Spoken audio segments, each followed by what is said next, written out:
In this video, we're going to show you how to install the inner tie rod end on your Ford Taurus located on your steering rack.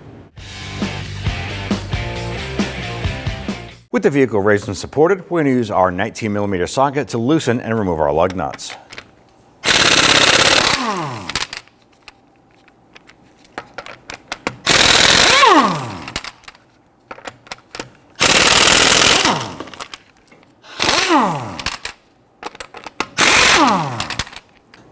Go ahead and grab that wheel, remove it, and set it aside. With the wheel removed, you want to go ahead and start by soaking down the points of contact here with some rust penetrant. Now on this inside here, we have a jam nut. We want to go ahead and loosen this first. We're going to use a 21mm wrench. You want to put that on there, and we want to loosen that. Now for any reason, if the jam nut is spinning with the inner tie rod, what you're going to do is use a 13mm wrench. You're going to put it on the inner tie rod, and then you can go ahead and stabilize the inner tie rod while you loosen that nut. So we're just going to crack that one loose. Now we'll go ahead and focus on the outboard nut here. We're going to use our impact gun and a 22mm socket. I want to go ahead and loosen this.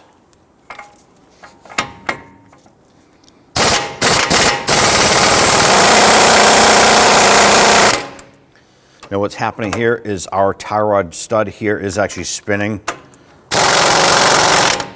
So you could do a couple different things here. You could work the gun back and forth and try and zip that nut off. The other option is to go ahead and use an open end or box end wrench on the nut and then hold the top with a socket or wrench. Try capturing this here with our pliers. Here it is.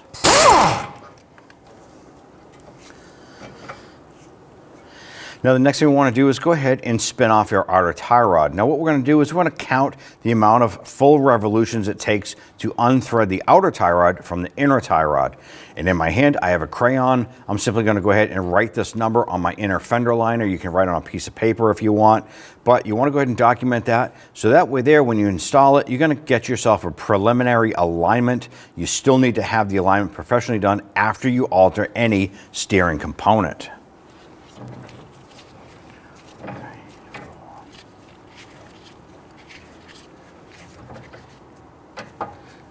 Roughly 24 turns. I'm going to go ahead and document that. Now your vehicle itself, chances are it's going to be different, but go ahead and write it down, whatever it is.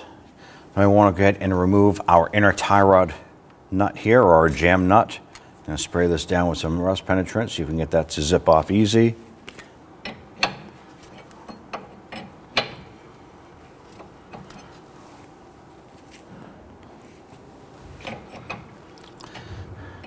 Now if you have a 21mm deep socket, you could probably put that on your impact gun and go ahead and zip that nut off. If you just have the 21mm wrench, you just do it the way we're doing it.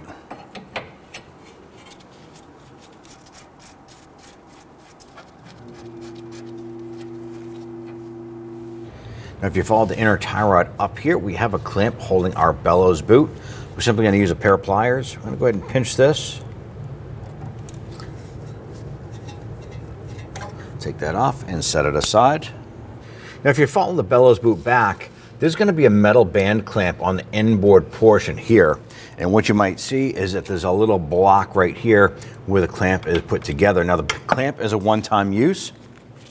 I'm going to go ahead and use a tool here. It's simply a screwdriver with a notch in it. And we can go ahead and put that into that here. And we're going to go ahead and knock this off. Use your screwdriver and just pop that band right off like so. Pop the boot off, and we're going to go ahead and slide this down.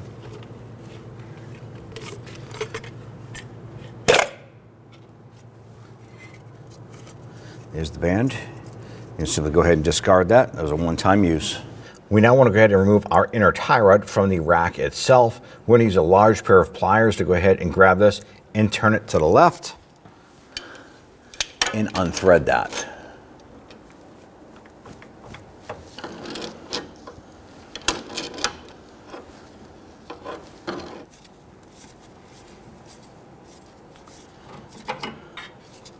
Now, when we removed our inner tie rod, we did have some Loctite on the threads. We want to be sure to use that when we install the new one. You want to go ahead and clean the end of the steering rack shaft here.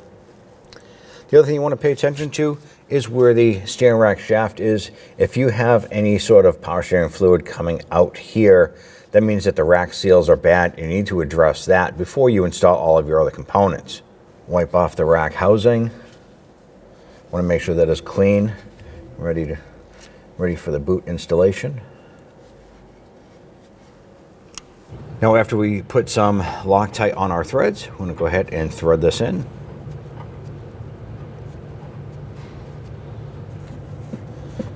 I like to thread these on as far as I can by hand. Then we'll grab our pliers and we'll tighten that down.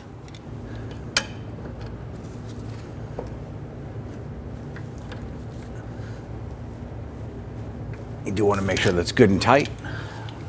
Now, the new component does come pre-greased, but it also comes with some extra grease. I'm going to be sure to go ahead and use this here. Gonna pack that in there. And if you want, you can go ahead and work that tie rod around.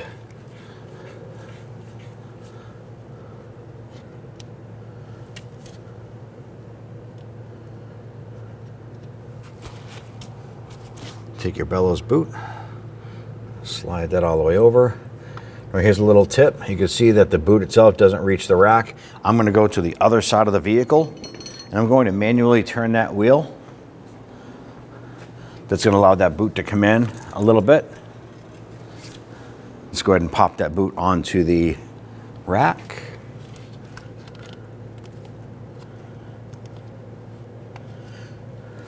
Now, once that's in place, you want to go ahead and take the supply securing strap, and I'm going to go ahead and start that. Kind of round that out a little bit. And we're going to go ahead and slide that back into place. Now, we want to put this on the inner band section. Now, I want to adjust this pigtail on our strap in a spot that I can get in there with some pliers and cutters. Once we have that lined up on there, I'm going to pull that down. I'm going to grab some needle nose pliers. I'm going to grab that and just tighten that down.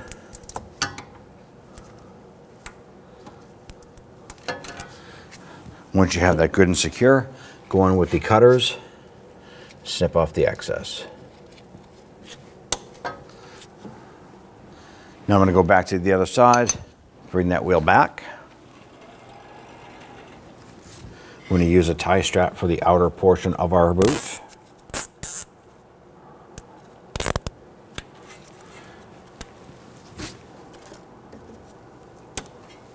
Install the jam nut.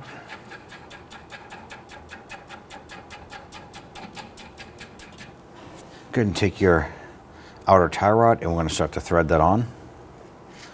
Now, ours was 24 full revolutions with it pointing up.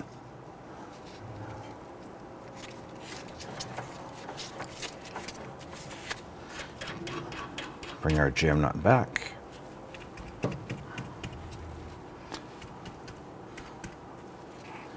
ahead and line that up.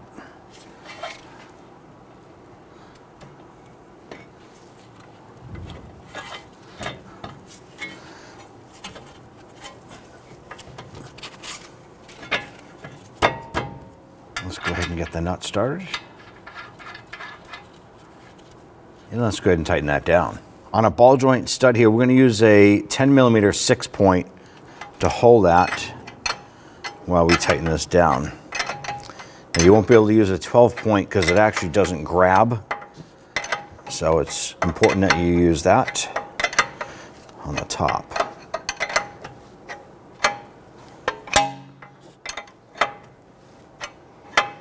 And the reason why we're using our wrench on this here is that the nut is a lock nut and it's pinched at the top.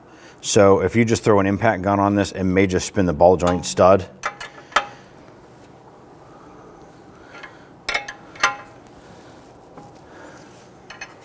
I'm going to torque down the outer tie rod nut here to 111 foot-pounds.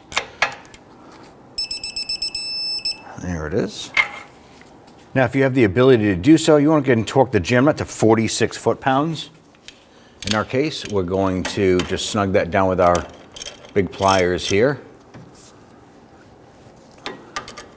After that's torqued, you want to go ahead and level out your tie rod end here. So you can use your pliers, grab this here, and just kind of twist that down. We just want this kind of level with the knuckle itself. Now you want to go ahead and repeat this process for the passenger side if you need to. Don't forget, after altering or replacing any of these components, you do need to have it professionally aligned. This is going to help with premature component wear as well as tire wear. Grab your wheel, line up the studs, and we'll go ahead and get our lug nuts started. I want to go ahead and get all these started by hand, and then we'll come on back and snug them down.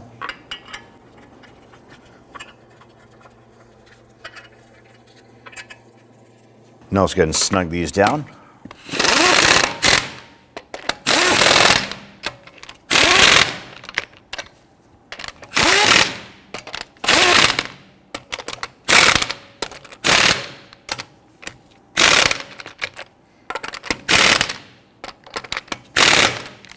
Once these are tight, let's go ahead and torque them. Now let's go ahead and torque down our lug nuts to 100 foot-pounds.